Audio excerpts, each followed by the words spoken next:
Mari Bapak Ibu kita melanjutkan pembacaan firman Tuhan dari kitab Keluaran 24 ayat 1 sampai 9 sampai 18. Demikian firman Tuhan.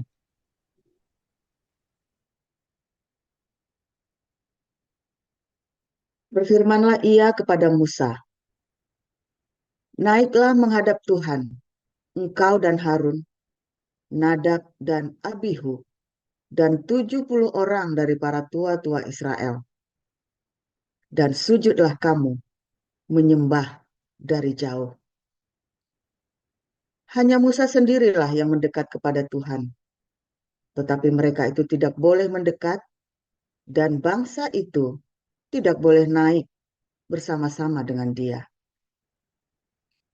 Lalu datanglah Musa dan memberitahukan kepada bangsa itu segala firman Tuhan dan segala peraturan itu. Maka seluruh bangsa itu menjawab serentak, "Segala firman yang telah diucapkan Tuhan itu akan kami lakukan." Lalu Musa menuliskan segala firman itu. Keesokan harinya, pagi-pagi, didirikannya lah mezbah di kaki gunung itu dengan 12 tugu sesuai dengan ke-12 suku Israel. Kemudian disuruhnyalah orang-orang muda dari bangsa Israel. Maka mereka mempersembahkan korban bakaran dan menyembelih lembu-lembu jantan sebagai korban keselamatan kepada Tuhan. Sesudah itu, Musa mengambil sebagian dari darah itu, lalu ditaruhnya ke dalam pasu. Sebagian lagi dari darah itu disiramkannya pada mezbah itu. Diambilnyalah kitab perjanjian itu, lalu dibacakannya dengan didengar oleh bangsa itu, dan mereka berkata, "Segala firman Tuhan akan kami lakukan dan akan kami dengarkan." Kemudian Musa mengambil darah itu dan menyiramkannya pada bangsa itu, serta berkata, "Inilah darah perjanjian yang diadakan Tuhan dengan kamu berdasarkan segala firman ini." Dan naiklah Musa dengan Harun, Nadab, dan Abihu, dan 70 orang dari para tua-tua Israel. Lalu mereka melihat Allah Israel. Kakinya berjejak pada sesuatu yang kekuatannya seperti lantai dari batu nilam, dan yang terangnya seperti langit yang cerah. Tetapi kepada pemuka-pemuka orang Israel itu tidaklah diulurkannya tangannya. Mereka memandang Allah, lalu makan dan minum. Tuhan berfirman kepada Musa, "Naiklah menghadap aku ke atas gunung dan tinggallah di sana. Maka aku akan memberikan kepadamu loh batu, yakni hukum dan perintah yang telah kutuliskan untuk diajarkan kepada mereka." Lalu bangunlah Musa dengan Yosua, abdinya. Maka naiklah Musa ke atas gunung Allah itu. Tetapi kepada para tua-tua itu ia berkata, "Tinggallah di sini menunggu kami, supaya kami kembali lagi kepadamu. Bukankah Harun dan Hur ada bersama-sama dengan kamu? Siapa yang ada perkaranya, datanglah kepada mereka." Maka Musa mendekati, ulang, maka Musa mendaki gunung, dan awan itu menutupinya. Kemuliaan Tuhan diam di atas gunung Sinai, dan awan itu menutupinya 6 hari lamanya.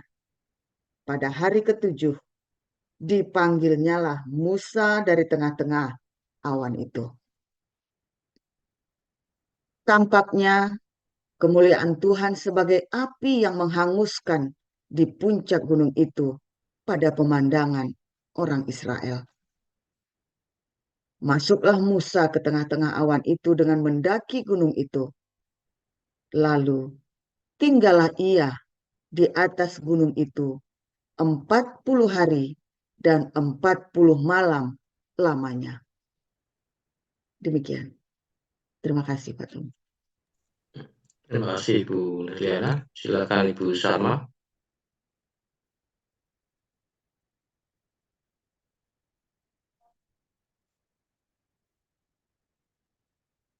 Baik, saya akan bacakan kebenaran firman Tuhan yang terambil dari kitab Ibrani pasal 8. Beginilah pembacaan kebenaran firman Tuhan. Inti segala yang kita bicarakan itu ialah kita mempunyai imam besar yang demikian, yang duduk di sebelah kanan tahta yang maha besar di surga, dan yang melayani ibadah di tempat kudus, yaitu di dalam kemah sejati yang didirikan oleh Tuhan dan bukan oleh manusia. Sebab setiap imam besar ditetapkan untuk mempersembahkan korban dan persembahan, dan karena itu Yesus perlu mempunyai sesuatu untuk dipersembahkan. Sekiranya ia di bumi ini, ia sama sekali tidak akan menjadi imam, karena di sini telah ada orang-orang yang mempersembahkan persembahan menurut hukum Taurat. Pelayanan mereka adalah gambaran dan bayangan dari apa yang ada di surga, sama seperti yang diberitahukan kepada Musa ketika ia hendak mendirikan kemah. Ingatlah, demikian firman-Nya, bahwa engkau membuat semuanya itu menurut contoh yang telah ditunjukkan kepadamu di atas gunung itu. Tapi sekarang ia telah mendapat suatu pelayanan yang jauh lebih agung, karena ia menjadi pengantara dari perjanjian yang lebih mulia, yang didasarkan atas janji yang lebih tinggi. Sebab sekiranya perjanjian yang pertama itu tidak bercacat, tidak akan dicari lagi tempat untuk yang kedua. Sebab ia menegur mereka ketika ia berkata, sesungguhnya akan datang waktunya, demikianlah firman Tuhan, aku akan mengadakan perjanjian baru dengan kaum Israel dan dengan kaum Yehuda. Bukan seperti perjanjian yang telah kuadakan dengan nenek moyang mereka pada waktu aku memegang tangan mereka untuk membawa mereka keluar dari tanah Mesir. Sebab mereka tidak setia kepada perjanjianku, dan aku menolak mereka. Demikian firman Tuhan. Maka inilah perjanjian yang kuadakan dengan kaum Israel. Sesudah waktu itu, demikianlah firman Tuhan. Aku akan menaruh hukumku dalam akal budi mereka dan menuliskannya dalam hati mereka. Maka aku akan menjadi Allah mereka dan mereka akan menjadi umatku. Dan mereka tidak akan mengajar lagi sesama warganya atau sesama saudaranya dengan mengatakan, kenallah Tuhan, sebab mereka semua, besar kecil, akan mengenal aku. Sebab aku akan menaruh belas kasihan terhadap kesalahan mereka dan tidak lagi mengingat dosa-dosa mereka. Oleh karena ia berkata-kata tentang perjanjian yang baru, ia menyatakan yang pertama sebagai perjanjian yang telah menjadi tua. Apa yang telah menjadi tua dan usang telah dekat kepada kemusnahannya. Demikian. Terima kasih para lektor, Ibu Neliana dan Ibu Sarma. Selanjutnya kita akan mendengarkan renungan firman Tuhan dengan judul Perjanjian dengan Israel. Silakan, Pastor.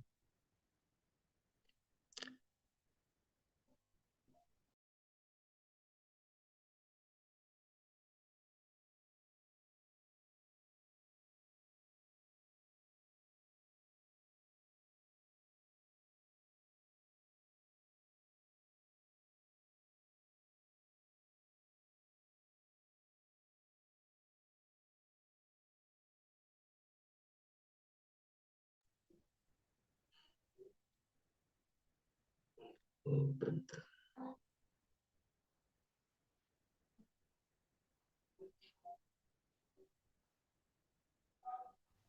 Oke, berhasil.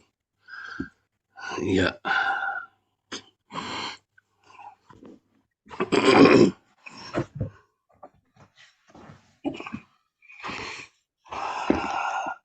Firman Tuhan selalu baru setiap hari bagi yang menanti-nantikan Tuhan dengan penuh dengan cinta, saudara ya, penuh dengan pengharapan yang benar.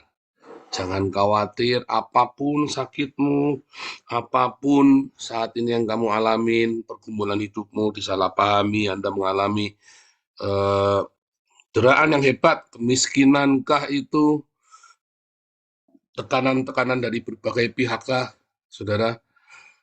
Wah, Tuhan mengerti, Tuhan peduli, saudara ya. Dan Ia melepaskan kita, saudara, dari semua perbudakan agamawi, dari semua perbudakan saudara, karakter-karakter yang buruk. Itu kan dimerdekakan dulu, dilepaskan dulu, saudara. Karakter-karakter yang tidak baik itu akan dipangkas dulu, saudara. Sifat-sifat yang nggak baik itu dibersihkan dulu sampai kita dibersihkan ya dengan aktif. Tuhan membersihkan dengan aktif. Jadi kalau kamu lagi dihajar hari-hari ini, ikhlaskan, saudara. Karena sampai satu saat ya kamu akan naik kelas dan masalahmu lepas sendiri. Masalah lepas sendiri, saudara ya. Nggak usah dicari-cari caranya, lepas sendiri. Aneh begitu ya begitu. Saya mah begitu juga dulu. Ya, jadi saya sudah berhenti, Tuhan lepaskan kami, Tuhan dari masalah ini, dari masalah itu. Kita udah berhenti bilang begitu, saudara. Saya cuma bilang, Tuhan apapun yang terjadi, yang penting jangan aku lepas dari kasih-Mu, Tuhan. Wah, itu saudara, yang dihajar itu kesombongan, harga diri saya, saudara. Kesombongan dan harga diri saya. Itu diajar habis-habisan, begitu harga diri itu sudah habis, kesombongan itu sudah habis, masalah satu berhenti. Ya kan? Wah, masalahnya bertubi-tubi, saudara. Lewat lagi, saudara, naik kelas, saudara. Ya, difitnah, dicaci maki, direndahkan, diinjak, ya. Waduh, saya diem. Saya cuman cuma bingung mau ngapain, bingung, saudara ya.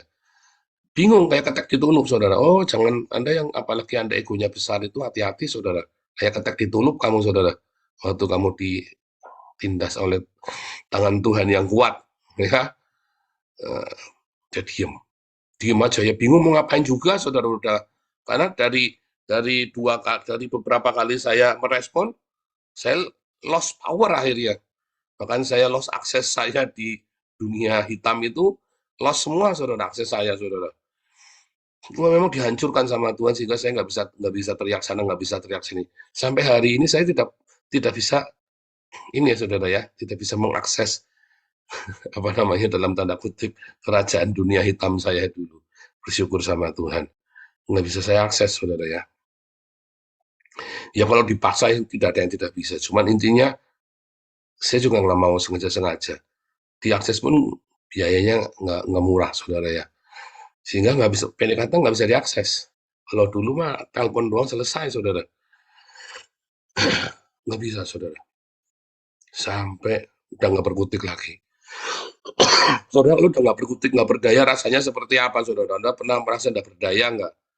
Saudara tahu, saudara dulu saudara punya power, tiba-tiba saudara benar-benar kayak dilucutin, saudara. Itulah perasaannya orang Israel ketika keluar dari Mesir, ya saudara ya. Dia seperti keluar di dalam perbudakan, dia rasanya powerful, saudara. Wah, ini si Datan dan Abiram aja bisa bunuh-bunuhan, bisa ngebukin orang, saudara. Ya, memang dasarnya pecundang. Pecundang itu ditindas orang, tapi dia nindas orang lain lagi, saudara. Pecundang itu adalah bangsa yang tertindas, orang-orang yang tertindas dan menindas orang lain. Itulah pecundang. Ya, makanya Anda sedang dimerdekakan. Tetapi untuk dimerdekakan itu Anda dilucutin semua, saudara. Dikjayamu itu dilucutin semua. Semua, bahkan Musa pun dilucutin, saudara. Yang lolos cuman Kaleb sama Yosua. Yang lolos bisa masuk ke tanah perjanjian. Yang lahir di Mesir, yang lolos sampai ke tanah perjanjian cuma 2 orang. Dari 2 juta orang, cuma 2 orang, saudara. Dari 2 juta orang yang lolos cuma 2 orang. Yosua sama Kaleb. Karena apa, saudara? Karena dia tetap percaya sampai dilemparin pakai batu kan. Musa pun nggak lolos, saudara, masuk ke tanah perjanjian. Bukan masuk surga ya, jangan salah ya, masuk tanah perjanjian. Saudara, papi saya nggak bisa masuk tanah perjanjian, saudara ya. Papi saya orang yang baik. Tapi dia nggak lolos masuk tanah perjanjian. Mami saya masuk tanah perjanjian, dia lihat anaknya semuanya berhasil, saudara ya. Mami saya masuk, ikut di dalam tanah perjanjian, ikut perang juga ya, perang di tanah perjanjian, pergumulan hidupnya saya. Sampai melihat saya sampai ke Eropa, ya, melepaskan keberangkatan saya ke Eropa, dan sampai mendengar saya dapat paspor Belanda, saudara. Ya, sampai mami saya dapat dengar, sudah dapat paspor Belanda. Tinggal mau berangkat sedikit lagi, saudara. Entah itu apa namanya, padahal sedikit lagi mau berangkat kemari, kena sakit dulu. Padahal sudah janjian sama Koden ya, mau dibawa sama Koden kemari. Udah janjian.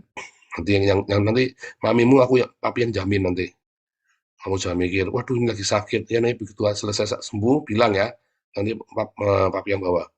Wah, udah mau berangkat jadi, saudara ya. Mungkin seperti Musa juga, jangan-jangan mami saya hanya melihat tanah perjanjian, tetapi setidaknya beban pergumulan hidupnya 3 hal besar dalam hidupnya dia selesai, saudara ya. Ya, mendekati dikit lah. Kalau sudah sampai sini baru mungkin itu tanah perjanjian buat mami ya, mungkin ya. Saya nggak tahu apa yang menjadi tanah perjanjiannya tiap-tiap orang, kita nggak ngerti. Tapi bagi kami inilah tanah perjanjian kami, saya, Hana, Wesley, dan Miracle, inilah tanah perjanjian kami, saudara. Dan di tanah perjanjian ini kami harus respect dengan hukum-hukum Tuhan. Ya, nanti kalau pas lagi belajar hakim-hakim kita belajar ya. Saudara, Anda yang belum masuk ke tanah perjanjianmu, saudara. Saat ini yang paling penting apa, saudara? Masuk tanah perjanjian. Anda harus punya perjanjian dengan Tuhan. Namanya tanah perjanjian. Sebelum masuk, kamu kudu punya perjanjian dulu. Ya, sebelum masuk perjanjian itu Anda punya perjanjian dulu. Untuk Anda bisa menerima perjanjian dengan Tuhan, Anda harus rujukin perjanjian-perjanjian yang lama. Bukan perjanjian lama Kejadian sampai Maleakhi, bukan. Kamu punya perjanjian apa yang lama? Awas ya, jangan sebut saya si Joko kalau kamu belum tak bikin susah. Nah, itu perjanjian yang lama tuh. Siapa yang pernah ngucap begitu, saudara? Awas ya, nanti kamu tak bikin rusak kamu. Nah, siapa tuh yang punya perjanjian lama seperti itu? Awas ya, jangan sebut mama saya Lucy kalau saya belum bikin kamu jadi bakso. Jangan sebut nama saya Nina kalau saya belum bikin kamu apa. Itu perjanjian yang lama tuh, saudara. Kamu harus hapus dulu perjanjian yang lama dari hidupmu. Bikin perjanjian yang baru dengan Tuhan. Siapa yang punya perjanjian yang lama? Di Gunung Kawi, di Gunung Kemukus, janjian sama dukun, janjian sama siapa lagi, saudara? Siapa yang punya perjanjian yang lama? Dihapus dulu, saudara. Hapus dulu. Batalkan dulu di dalam nama Yesus. Minta ampun dulu di dalam nama Yesus. Perjanjian yang lama itu dibatalkan dulu. Minta perjanjian yang baru dari Tuhan. Ya, siapa yang masih punya perjanjian yang lama yang masih ditulis di loh batu? Ya, artinya apa, saudara? Anda masih suka menghakimi? Ayo, siapa tuh? Siapa yang masih punya perjanjian lama yang di batu, saudara? Anda harus punya perjanjian yang di hati, saudara. Ya, perjanjian itu harus di hati, ditulis di loh hati kita. Bagaimana ditulis di loh hati kita? Hatimu keras seperti batu kok. Hatimu sudah keras seperti batu kok, kata Tuhan. Kamu harus punya hati daging. Minta, saudara. Tuhan, lembutkan hatiku, Tuhan. Ya kan? Bapa, lembutkanlah hatiku. Paul mana lembut, ada lembut-lembutnya. Loh, saya lembut, saudara. Saya mulutnya keras, saudara ya. Keras banget. Tetapi hati saya lembut. Makanya perjanjian Tuhan ada di hati saya, saudara. Perjanjian apa? Perjanjian cinta, saudara. Ya, bukan perjanjian kasihan, bukan. perjanjian cinta. Anda perjanjiannya masih pakai batu, makanya perjanjiannya penuh dengan kasihan. Kalau saya nggak pakai perjanjian kasihan, saudara. Perjanjian saya perjanjian cinta. Ya, saudara ya. Sehingga kita tidak mudah dipermainkan. Kita tidak mudah diakalin. Karena perjanjiannya perjanjian cinta. Ya, orang bisa mencoba, namanya orang mau mencoba boleh-boleh saja. Ya, tetapi kita nggak bisa dikadalin sampai habis-habisan. Kalaupun saya izinkan, ya kita izinkan. Ya, tetapi ada batasnya, tetapi ya makanya akhirnya kan kita stop. Beberapa orang akhirnya kita stop, saudara. Karena perjanjian cinta itu, kenapa? Nanti merusak kamu dan merusak aku. Mendingan kita stop sekarang nih, karena sudah tak terkendali lagi. Gitu, saudara. Itulah perjanjian cinta. Tega-tega. Kasihan. Enggak.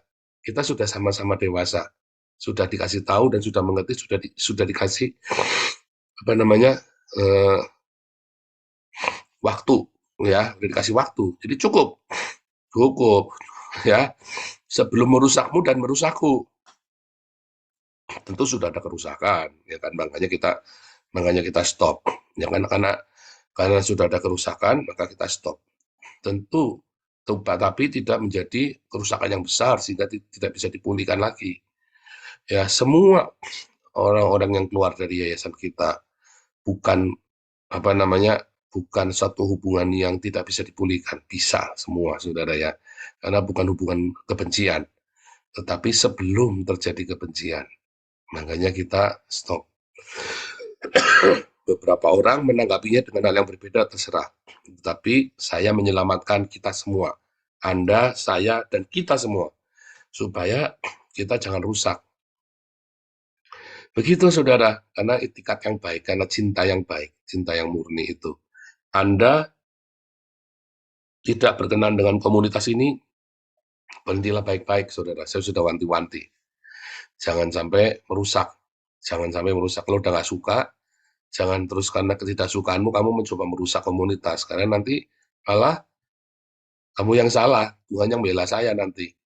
Itu beneran, karena di beban saya adalah beban komunitas. Bebanmu hanya pribadi, beban saya adalah komunitas ini, saudara. Beban komunitas di mana orang-orang yang harus dikasih makan. Pernah ada yang berusaha bertekad menghancurkan kita ya, saudara ya. Orang-orang ini tidak berpikir berapa banyak orang yang kita kasih makan di sini tiap hari, yang kita kasih makan, yang kita kasih sembako, yang kita kasih tunjangan ini ya, support itu. Orang ini tidak mikir, saudara ya. Kalau dia ngerusak saya, apa yang akan terjadi? Nggak kepikir dia, akan dia sampai pergi ke orang Islam, dia bongkar-bongkar rahasia kita ya. Nama-namanya semua di list satu-satu. Gila ya ini orang ya memang. Ya, akhirnya jauh rezeki orang ini, saudara. Sama seperti dia berusaha menghalangi rezekinya orang lain, dia sendiri rezekinya dihalangi sama Tuhan. Ya, sial terus hidupnya. Ya, gimana, saudara? Dia menghalangi rezekinya orang lain. Itu berlaku, saudara. Karena hukum Torah adalah hukum universal. Ya, hukum Torah adalah sebuah hukum universal. Ya, Anda mau Islam, Kristen, Buddha, Hindu, apapun agamamu, ya, kalau kamu langgar, itu adalah kebenaran yang universal. Ya, hukum Torah adalah hukum yang universal, saudara. Kalau Anda langgar, maka Anda sedang melanggar alam semesta ini, saudara. Ketentuan alam semesta. Serius, saudara, ini saya nggak cerita mistik. Ini adalah cerita hukum balancing alam semesta. Kemampuan alam semesta untuk membalance diri sendiri. Ya, hukum Torah itu bukan ditulis dengan klinik-klinik, saudara. Musa menuliskan hukum Torah. Dia 40 tahun merenung, saudara. 40 tahun merenung di atas gunung, di tepi laut. Tiap hari dia ngitung bintang, tiap hari dia ngamatin semesta. Dia mengamatin kehidupan. Bagaimana alam semesta itu berjalan, saudara. Ya, bukan dia orang buta huruf, dia orang berpendidikan, dia sarjana. Waktu itu Musa umurnya udah 40 tahun, saudara. Waktu dia lari persis. Saya waktu kemarin umurnya 40 tahun, saudara. Artinya sudah doktor, sudah doktor dia. Sudah doktore. Doktore itu artinya sudah expert, saudara. Bukan cuma master, dia udah expert. Doktore, saudara. Dan ketika doktore masuk ke alam semesta, maka dia merumuskan, dia menarik intisari dari alam semesta. Bagaimana dia harus mensejahterakan 2 juta umat yang akan dia bawa pergi 40 tahun kemudian. Dari ketidakberanian, dari ketidakmungkinan sampai menjadi mungkin. Ya, saudara ya. Ya harus ada perjanjian, harus punya perjanjian di dalam hidup orang-orang ini, bangsa budak ini, saudara. Anda yang dulu diperbudak oleh dendam, oleh kemarahan, kedengkian, dendam oleh hawa nafsu, kamu harus punya perjanjian dulu dalam hidupmu, saudara, untuk masuk tanah Kanaan. Perjanjian dengan Tuhan. Apa perjanjian dengan Tuhan di dalam hidupmu, saudara? Perjanjian cinta. Anda harus punya tetapi juga bukan perjanjian yang di batu seperti zaman dulu Musa. Perjanjian itu harus ada di hatimu, saudara. Sebab kalau perjanjian itu cuma ditulis di Alkitab saja, di kertas-kertas kosong itu, maka perjanjian itu akan menjadi sia-sia. Kamu akan lupa, akan selesai. Dan Tuhan tidak mau. Tuhan mau ketika kamu masuk tanah perjanjian, kamu punya perjanjian yang hidup, yaitu perjanjian cinta dengannya, saudara. Nah, perjanjian cinta itu adalah perjanjian yang indah, tetapi penuh dengan pengorbanan, terutama harga dirimu. Balik lagi harga diri, saudara ya. Karena itulah yang menghalangi cinta. Apa, saudara? Harga diri. Seorang tua yang ingin mengasihi anaknya nggak jadi gara-gara apa? Harga dirinya terlalu mahal kan? Sehingga gagal dipulihkan kan? Anak-anak yang nggak mau balik sama orang tuanya, suami istri nggak bisa balik. Kenapa? Harga diri kan, saudara? Ayo jujur. Ya, berteman kita semua kita nggak bisa pulih gara-gara harga diri kan? Ribut semua kan harga diri. Itulah penghalang dari perjanjian cinta yang paling besar, saudara. Harga dirimu yang belum lunas dibayar, masih dicicil. Ya, saudara ya. Harga diri. Selalu ceritanya harga diri. Semua ribut kita, apa-apa ribut, selalu masuk masalahnya harga diri, saudara. Selalu. Saya selalu mengingatkan, saudara ya, hati-hati dengan harga diri. Hati-hati, sekalipun kamu orang kaya, sekalipun kamu orang terhormat, sekalipun kamu orang yang berpendidikan tinggi. Saudara, saya berpendidikan tinggi tentu, ya dibanding dengan 90% orang di sini, tentu pendidikan saya lebih tinggi. Tetapi, saudara, saya diambil dari tempat sampah, saudara ya. Diambil dari pungutan sampah yang tidak jelas. Sehingga, saya memberikan kepada Anda seluruh hidup saya. Ya, udah nggak ada harga diri. Karena harga saya sudah lunas dibayar sama Tuhan Yesus. Saya udah nggak urusan. Ada orang yang berusaha memprovokasi saya, harga diri saya. Saya nggak urusan, saudara ya. Nggak urusan. Ya, orang mau mencela saya, mau menilai saya nggak urusan. Kenapa, saudara? Karena saya punya perjanjian dengan Tuhan yang lebih tinggi untuk saya bisa bertahan hidup di tanah perjanjian, saudara. Yaitu perjanjian cinta. Syaratnya, hapus semua harga diri. Ya, dan saya sudah mendapatkan itu, saudara, sudah mendapatkan lisensinya, ya kan, lisensi untuk tinggal di tanah perjanjian. Lalu saya mau balik lagi gitu demi harga diri, demi mengejar harga diri. Kan goblok saya, saudara. Saya sudah enak. Anda semua sekarang lagi menghadapi masa chaos. Saya di sini cuma ketar-ketir ngeliatin Anda deg-degan. Aduh, gimana ya? Apa yang harus saya bikin? Apa yang harus saya bisa siapkan ya buat sahabat-sahabat saya yang di Indonesia ya? Tapi kan saya tidak mengalami Anda nanti. Anda yang ngalamin, bukan saya. Duh, kakak saya juga gimana kakak saya di Indonesia ya? Bukan saya tidak kepikiran, saya kepikiran, saudara. Tetapi saya tidak mengalami. Anda yang mengalami. Lalu saya mau ngajak ribut Anda begitu. Gara-gara harga diri saya. Ada yang mau ngajak ribut saya, tak jabanin begitu. Kan goblok saya, saudara. Iya kan? Kan bodoh saya. Nah, makanya saudara, Anda mau masuk dalam tanah perjanjianmu. Apa tanah perjanjianmu? Bukan negara. Saya kebetulan tanah perjanjiannya adalah Eropa ini, saudara. Anda tanah perjanjiannya apa, saudara? Doa sama Tuhan. Tuhan, di mana tanah perjanjianku? Apa tanah perjanjianku? Bawa aku ke sana, ke tanah perjanjian ini. Bikin perjanjian cinta. Karena kamu hanya bisa masuk ke tanah perjanjian dengan cinta, kayak saya dulu. Dari jauh saya, aduh, saya bertengkar sama anak. Bisa nggak, sanggup nggak, bahasanya susah. Segala macam. Ya, sekarang malah Anda lebih pintar dari saya. Dulu kita ribut-ribut gara-gara masalah bahasa. Sekarang dia malah lebih pintar. Dia sudah B2, saudara ya. Udah mau selesai B2. Saya masih B1, baru ujian B1. Kemarin udah B2 tuh saya berhenti ya, gara-gara kuliah di Haifa. Saya udah nggak sanggup. Saya berhenti aja. Tapi saudara, intinya apa saudara? Intinya, kamu mau masuk tanah perjanjian, ya, batalkan perjanjian yang lama, apapun, dendam, perjanjian dengan kesombongan, perjanjian dengan, ya, batalkan semua. Perbaharui perjanjianmu, bikin perjanjian yang baru dengan Tuhan, yaitu perjanjian cinta yang ditulis di hati kita. Tuhan, aku cuma mau punya cinta di hati. Ayo bilang sama-sama. Tuhan, aku cuma mau cinta di hatiku. Aku nggak mau yang lain, Tuhan. Itu, saudara ya. Tuhan, aku hanya mau cintanya Yesus di hatiku. Itulah perjanjiannya Tuhan, saudara. Aku mau lepaskan pengampunan. Aku mau melepaskan semua berkat bagi musuh-musuhku. Aku mau lepaskan yang baik-baik. Aku hanya mau mengingat-ingat semua yang manis, yang sedap didengar, yang indah. Yang buruk-buruk udah nggak mau saya ingat-ingat lagi, Tuhan. Itu, saudara. Ya, begitu Anda sudah punya perjanjian ini, iman nih, saudara, berjalan dengan iman. Nanti tiba-tiba kamu nyampe. Jangan diputer-puter 40 tahun di padang gurun hanya demi mempelajari perjanjian cinta ini, saudara. Konyol, saudara.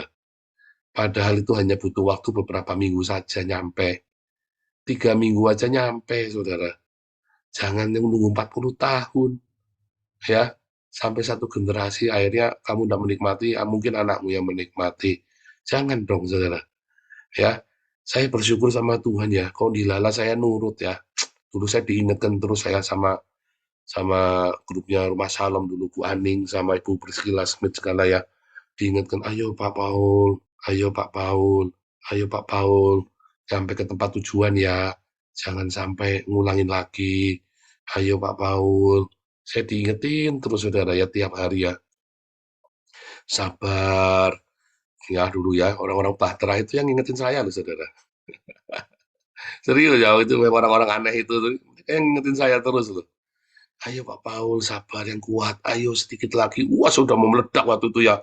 Saya sudah angkat senjata, beneran ya, saya sudah bawa, itu ya, sudah tak kokang lagi, itu udah ngamuk saya waktu ada satu masalah ya, masalah besar ya. Waduh, sudah sepaneng di kepala tuh ya, udah berat sekali kepalanya ya, udah mau meledak itu. Ayo Pak Paul, sabar, jangan ngulangin lagi. Sabar, sabar. Waduh, saya sudah mau meledak itu saudara ya. Dan akhirnya saya bisa sabar, bisa tenang. Perjanjian cinta itu ya nyaris ya. Kalau enggak saya nggak nyampe sini, saudara. Kalau waktu itu saya daging saya tak lampiaskan, puas. Tapi nggak nyampe sini. Begitu sampai ini saya mengok balik, aduh Tuhan, untung saya dulu udah jadi ya. Cuma apa artinya? Cuma harga diri seperti itu.